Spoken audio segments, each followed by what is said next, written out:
Hey everyone, and welcome back to the channel. So in today's head-to-head comparison, let's take a look at the all-new 2025 BMW Z4 and put it up against the first model year for the third generation. Now, I've borrowed both of these from Hendrick Mini, so take a look at their website. That link is down in the description below. So we have a lot to cover in today's full comparison because it's not every day that you have two Z4s available. So in today's video, it's going to be pretty comprehensive because we do have the sDrive versus the M40i.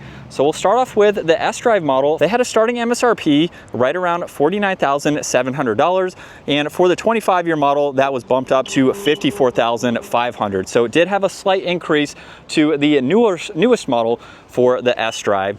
Now it's also powered by a 2-liter turbocharged 4-cylinder with 254 horsepower, 295 pound-feet of torque. For the 25-year model, it gained 1 horsepower and 1 more pound-feet of torque. Now, for this 2025, you can get this with the sDrive, or you can bump up to the M40, which this model is. You can also get the M40i for the first model year too.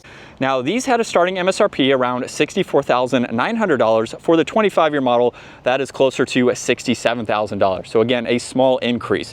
It's powered by a 3-liter turbocharged inline 6 with 382 horsepower, 369 pound-feet of torque. Now, those numbers are the same for the previous generation as well. Now, both of these are rear-wheel drive. You do only have one transmission. That was an 8-speed automatic. You now have 2 for the 25-year model. You can get the 8-speed or the 6-speed manual transmission. 0 to 60 times are going to be as quick as 3.9 seconds up to 5.2 seconds, depending on the engine, of course, and the transmission that you go with. And they're both going to have a similar top speed up to 155 miles an hour. So with all of those specs out of the way, let's just get down to the exterior styling, where it will vary just slightly with the 40i compared to an sDrive model. So with both of these models here, you will notice that the kidney grille has pretty much the same shape, just a little bit different styling and the trim accents too. They both have active grille shutters, which are just behind that grille. Headlight housings are about the same. You do get a darker housing for this 40i, along with a lot more gloss black and a different opening in the lower section. Both are also going to have parking sensors, but you'll notice too that you have some different inlets right in the middle versus just more of a straight across look for this 30i. And then they do share pretty much the same hood with those designs. Now, as we work our way to the side, this M40 has the red M Sport brakes along with a really nice wheel. You do have standard brakes for the 30i along with a solid wheel there. Both of them will have a functional inlet just behind the tire. You do get some more bulges and definition versus the 30 here. They both have power folding side mirrors with just the turn signal. And then as you can tell, they both have the soft top. Z4 is only offered in the convertible there too. And then you'll notice the lines running down the side are fairly similar, along with the rear ends too. So you'll notice for this 30i, you have the brake light in the middle, along with the backup camera, all the sensors, and then a dual exhaust system with the 2 round circles on both sides there. And then you can use the button on the key fob or the one up underneath, and you have a pretty good amount of storage. Now you'll notice too, there's a cutout to get into the front area if you need it. And even with the top down, it doesn't hinder any of your storage. And then when we come back to the 40i, you'll notice that we have a very similar design. However, the exhaust pipes are much different on both sides, and you get a little bit different of a lower diffuser for this model. And then we have the exact same space, same functions to get in to the front there if you need to do that. So let's work our way back to the previous model, where you'll notice we have a pretty nice door panel for this model. You have some ambient lighting, you have the release for the trunk, your window controls, side mirror adjustments, even some memory seats too. And then you get speakers along with a small shelf behind the seats. And this model just has more of a standard seat. It is automatic with a manual leg support, so you can adjust that as needed. And then we have the automatic. So as we start this up, you do get the paddle shifters. And then I'll go through this fairly quickly since it all is going to be very similar. I do have a full review on that model too, so you can take a look at it if you want to see some more details. But we have this control here to bring up your media and radio, volume tuning, heated steering wheel, cruise control settings. You do get storage on this side, along with headlight adjustments, and then the gauge cluster is going to be fixed. But you do get a little bit of information on that right side that you can at least scroll through and monitor. Now, there's no head-up display for this model, And then with the infotainment system, you have quite a lot to go through. This is going to be nearly identical to the 2025 in terms of the graphics, the layout, and all this information that you can go through. You also have some more safety features that you can get into. You have your climate adjustments, heated seats, you have volume, tuning, all of your presets there. You get wireless charging, auxiliaries down below, even shortcuts to go through that screen. And then you have the backup camera with automatic parking and backup assistance. And then you have drive and the ability to shift using the shifter or the paddle shifters themselves. Now you do have traction control, parking sensors, engine start stop, and you have 3 different driving modes. So you can go through those as needed. You have auto hold, the e-brake, the soft top operation. You get cup holders with some storage and an auxiliary. And then you get plenty of storage in the glove box as well. So pretty nice interior. You have some dome lights up top as well. And then that's virtually going to mimic the 40i in front of us here. However, this model has a much different layout with the Alcantara and the leather, all of the same functions laid out in the same way. And then you have the same storage behind it. Really nice design for these seats, so just a different material. And of course, the biggest difference is the manual. So you have the brake and the clutch there. Now, with the layout of everything, it is going to have all of the same functions. With this model though, you do get a head-up display. So it shows miles per hour, speed limit sign, and now your radio and media is on the head-up display versus being in the gauge cluster. But you have the same control on the turn signal stalk to go through pretty much the same information. We have a very similar gauge cluster layout. Now you get storage on this side, headlight adjustments, ambient lighting, and air vent. And then this screen is identical. So you go through all of the same information. You have all of this that you can go through and set up as needed. And then everything underneath that is identical, including wireless charging and the auxiliaries down below.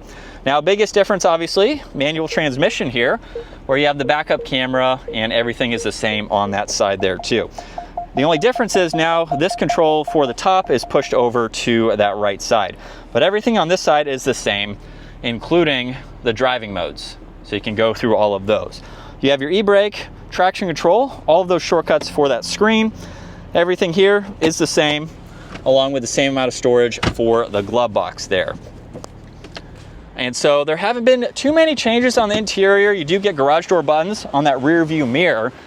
And aside from just how you spec it, that is how the interior is going to vary. And both of these, you can operate the top with the key fob, so you can put it up and put it down. So with a quick walk around of the exteriors and interiors, now let's take a look at the engines and their horsepower. So let's get these out on the road and see how they drive. Again, you can get both engines for both of these models here. And we'll start off behind the wheel with the sDrive30 in sport mode second gear. Here we go. Honestly, with a mild acceleration, this definitely has some power to it. Surprising to see for the Turbo 4, since I just did the full review of the 40i with a lot more power.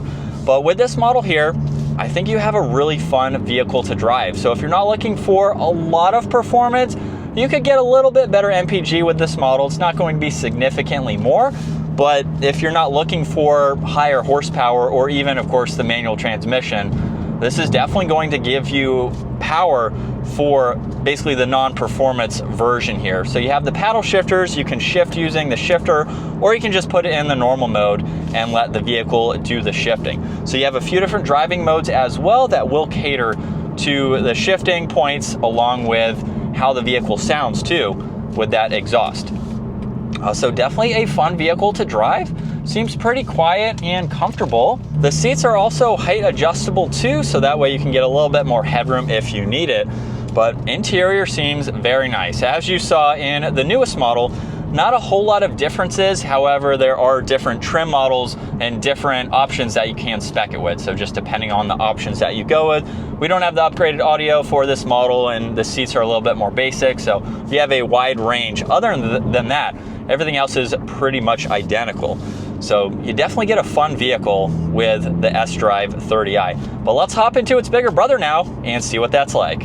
And behind the wheel now for the Z4 M40, give it a slight acceleration. This has a lot more power, of course, than what I'm doing today. And of course, we have the 6-speed manual transmission. So if you are looking to go that route, you can still get the automatic, but now if you do want to go with the manual, you have to step up to the M40. So the sDrive is only going to be available with the automatic.